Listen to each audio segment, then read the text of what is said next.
La Bible dit que Jacob est au stade A, mais il doit arriver à C. Mais pour arriver à C, il ne peut pas arriver à C sans passer par B. Le berger et la brebis ont quelque chose en commun. Je veux déjà dire à une personne, quand on parle de la santé, Jacob a une promesse. Sa mère lui parle, mais pour qu'il aille à la promesse, il doit se déplacer. Et quand il se déplace, il doit passer par la bergère. Rachel rencontre Jacob au puits. Mais attention, Jacob ne vient pas pour rencontrer Rachel.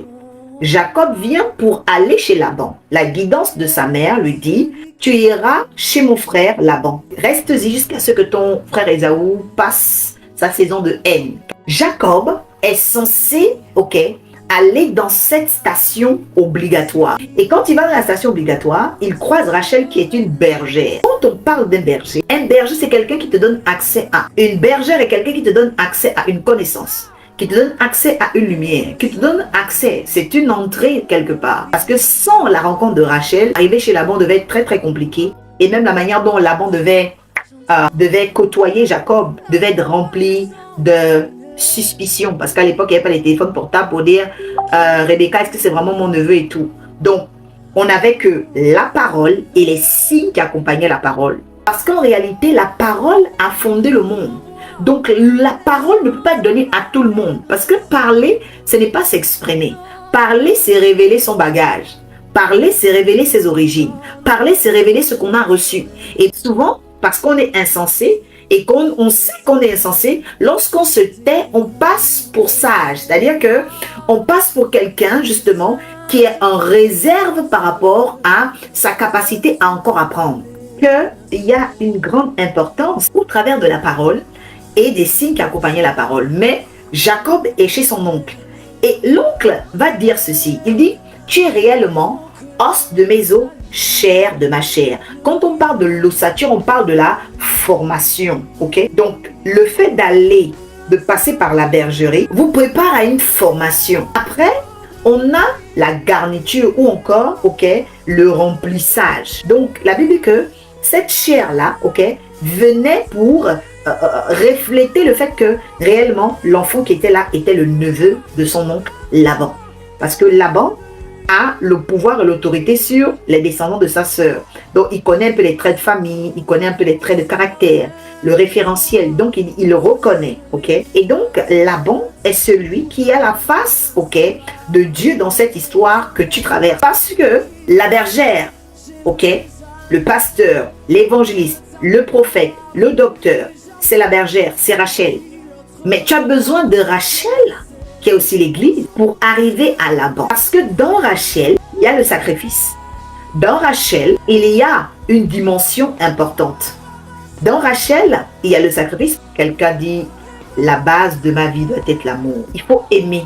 Et je vais, avec la grâce du Saint-Esprit, vous partager l'amour selon la guidance ascensionnelle. 1 Jean chapitre 4, 13 à 20.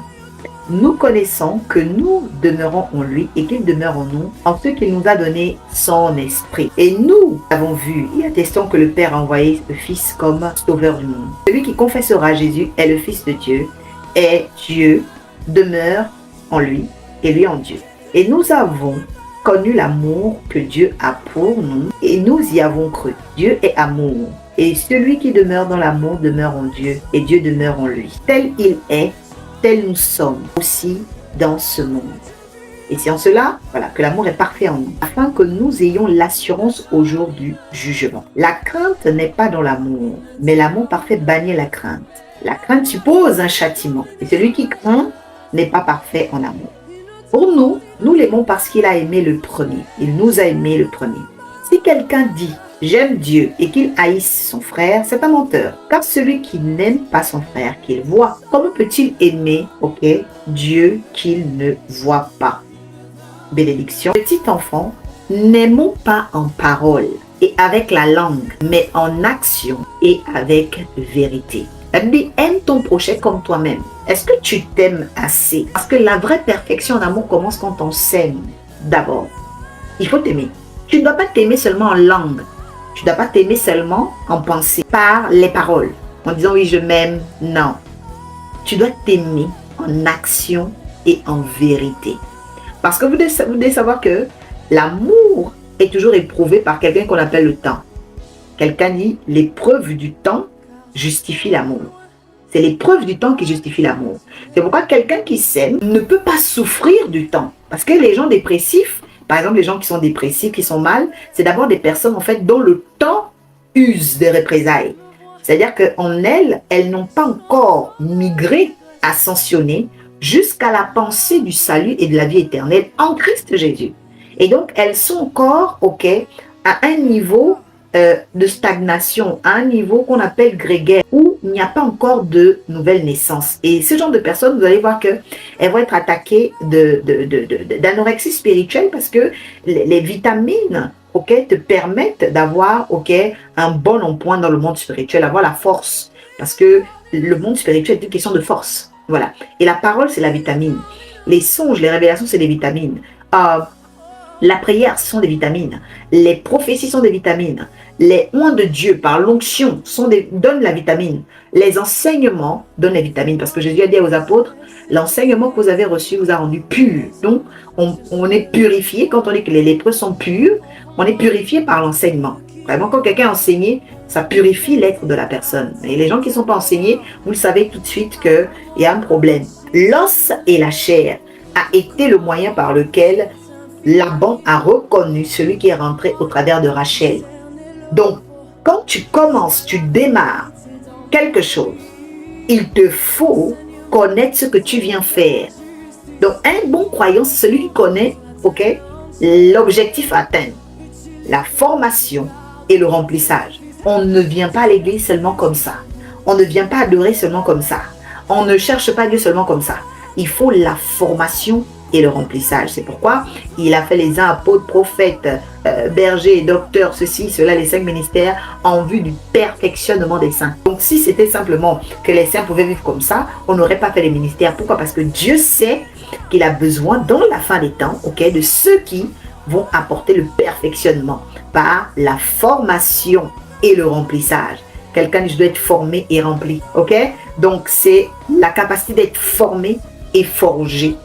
Et il faut savoir qu'être formé et forgé, ce n'est pas l'âge, ce n'est pas les années, mais c'est l'esprit qui est à l'intérieur. Dieu veut te reconnaître par ta capacité à être formé dans le Seigneur et à être forgé par les épreuves dans le Seigneur. L'objectif à atteindre de Dieu pour la vie du croyant, c'est qu'il soit formé et forgé. C'est tout ce que Dieu veut, qu'il soit formé et forgé. Les gens qui ne sont pas forgés, vous allez voir, dès qu'il y a une épreuve, allez, sont renversés. Parce qu'ils ne sont pas sur le roc. Voilà. Le vent, la tempête va souffler. On va venir même te dire des choses. On va venir te raconter. Tu vas tomber. Pourquoi? Parce que tu n'es pas préparé. Voilà. Il y a des gens qui vont te décevoir. Il y a des gens qui vont te trahir. Il y a des gens qui vont t'abandonner. Il faut que tu sois prêt. Que tu sois formé et forgé. Et la dimension maintenant de la santé. La santé, elle commence par l'amour. Dans la destination, la destinée prophétique du croyant, il y a la dimension de la formation et la forge. Donc c'est vraiment très très important. Il faut savoir être forgé. Parce que quelqu'un qui n'est pas forgé va vraiment être ballotté à tout vent. Et tu vas penser parfois à un moment donné, tu risques de régresser. Pourquoi? Parce qu'en fait, tu as manqué de forge. Dieu permet les épreuves. Nous ne sommes pas exemptés des épreuves. Nous ne sommes pas exemptés des trahisons. Jésus dit, on vous traînera devant les tribunaux. Mais il dit quoi? Il dit, je mettrai ma parole en vous. C'est la forge. Donc, c'est ce qui est dedans, en vous. Et vous parlerez de ma part. Vous serez ma bouche. Donc, c'est comme ça. Jérémie avait peur. Dieu a dit, tu auras mes paroles. Donc, pour dire à une personne, arrête d'avoir peur. Laisse maintenant que ce que Dieu a mis en toi sorte. C'est vraiment très, très important. Donc, ce que Dieu a mis. Et je répète encore que tout ce que Dieu donne est juste, bon, agréable et parfait. Donc, quand Dieu donne pour un objectif. Dieu donne pour un objectif. Et la première dimension, de la santé, parce qu'il dit bien, celui-ci est mon fils, bien aimé. Donc, il y a l'amour. C'est pourquoi la santé, du croyant, au-delà de sa formation et de sa capacité à résister dans les épreuves, il doit avoir l'amour. Ça veut dire que la santé du croyant, passe par l'amour. Parce que c'est l'amour qui va soutenir ta formation. La base, c'est l'amour.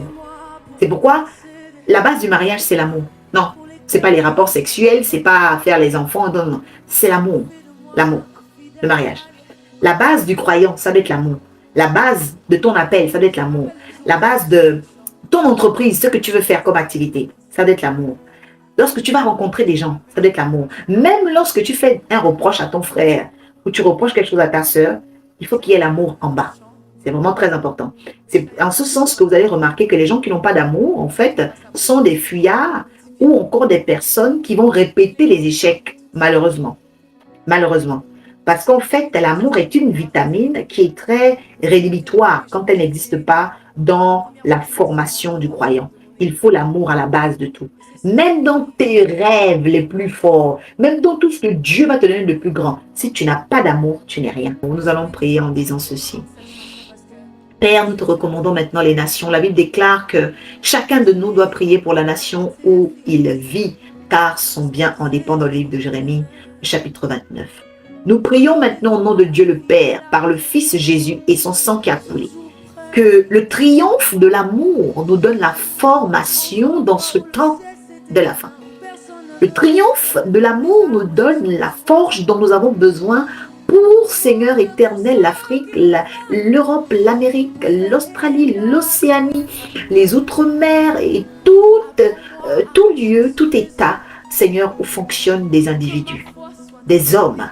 Ô Père, à ceux qui n'ont pas encore la foi, nous voulons prier pour nos frères, afin que la foi leur soit communiquée, Seigneur éternel, depuis Haïti, en Polynésie, ô Seigneur, en Malaisie, dans ces lieux lointains, Seigneur éternel, même dans l'île Salomon. Père de gloire, manifeste-toi dans ces territoires d'hommes. Manifeste-toi, Seigneur, chez les Pygmées. Manifeste-toi chez les peuples les plus anciens de la terre. Manifeste-toi, Seigneur éternel, ô Dieu de gloire, pour donner la foi. Nous prions maintenant, Père, afin que la puissance de l'amour, Seigneur, entre dans nos pays, Seigneur, en France, au Cameroun, à La Réunion, Seigneur, au Mali, au Sénégal. Père, nous voulons maintenant, Seigneur, qu'il y ait un changement radical, afin que l'Église, oui, la bergère, celle qui nous fait passer par Christ, afin d'avoir accès au Père, afin d'avoir accès à devenir, Seigneur, ceux que le Père va reconnaître comme ses enfants, parce que nous serons formés, parce que nous aurons tenu, nous aurons combattu le bon combat, parce que nous n'allons pas abandonner, parce que nous n'allons pas nous décourager. Père, je refuse l'échec spirituel et physique dans ma vie. Je refuse d'abandonner la foi. Non, la Bible dit que beaucoup ont abandonné la foi, mais je brise cela sur ma vie au nom de Jésus. Et c'est pourquoi je veux continuer de courir ma course avec amour, avec formation et avec forge. Je te le demande au nom de Dieu le Père par le Fils Jésus, que ton esprit me donne cette capacité pour les jours à venir. Je bénis, Seigneur éternel, l'arche de la nouvelle alliance, la guidance ascensionnelle. Particulièrement, Seigneur éternel, ton oracle, afin que, Seigneur, toujours, les semaines à venir, les 6 semaines et 6 jeudis qui vont suivre, nous soyons capables de recevoir ces clés incontestables que l'Esprit seul est capable de donner. Merci encore pour la gloire qui accompagne ce message, qui accompagne, Seigneur, mon oreille qui a entendu, qui a écouté. Et je sais que cette semence, quand elle rentre, Seigneur, que je sommeille ou qu'elle dorme, elle donnera du fruit. Selon Marc, chapitre 4, verset 24. Que le nom te revienne, l'honneur te revienne, la gloire au nom de Jésus. Bénédiction, bénédiction, bénédiction. Dieu a une vision, Dieu a une volonté. On passe par la bergerie pour être formé et forgé, mais au-dessus de tout, garder la première clé, oui, de notre santé spirituelle, l'amour. L'amour, l'amour. Donc c'est vraiment très important. Au commencement, Dieu les créa, hommes et femmes, et il dit, ok? Mais lorsqu'il a envoyé Jésus, il a dit, son fils bien-aimé. Donc, quand on va dans la nouvelle alliance, il y a, c'est vrai, la formation, parce que l'ancienne alliance, c'est la formation et la forge. Mais là, dans la nouvelle alliance, ok, il y a l'amour. C'est pourquoi Jésus dit, je ne suis pas venu abolir l'ancienne alliance, mais je suis venu la parfaire. Donc, soyez parfaits en amour par la formation, la forge et surtout votre capacité à aimer. N'aimez pas seulement en parole, c'est important la parole. Aimez en action et en vérité. Parce que la vérité, c'est celle qui va être éprouvée dans le temps. Soyez vraiment de ceux-là qui puissent, ok, ne pas quitter la course de la foi. Ok, que l'Esprit fasse grâce à tout un chacun et que la destinée de tout un chacun soit révélée par ce grand message que le Seigneur nous a fait grâce de recevoir. Bénédiction à tous, c'était l'oracle pour vous bénir.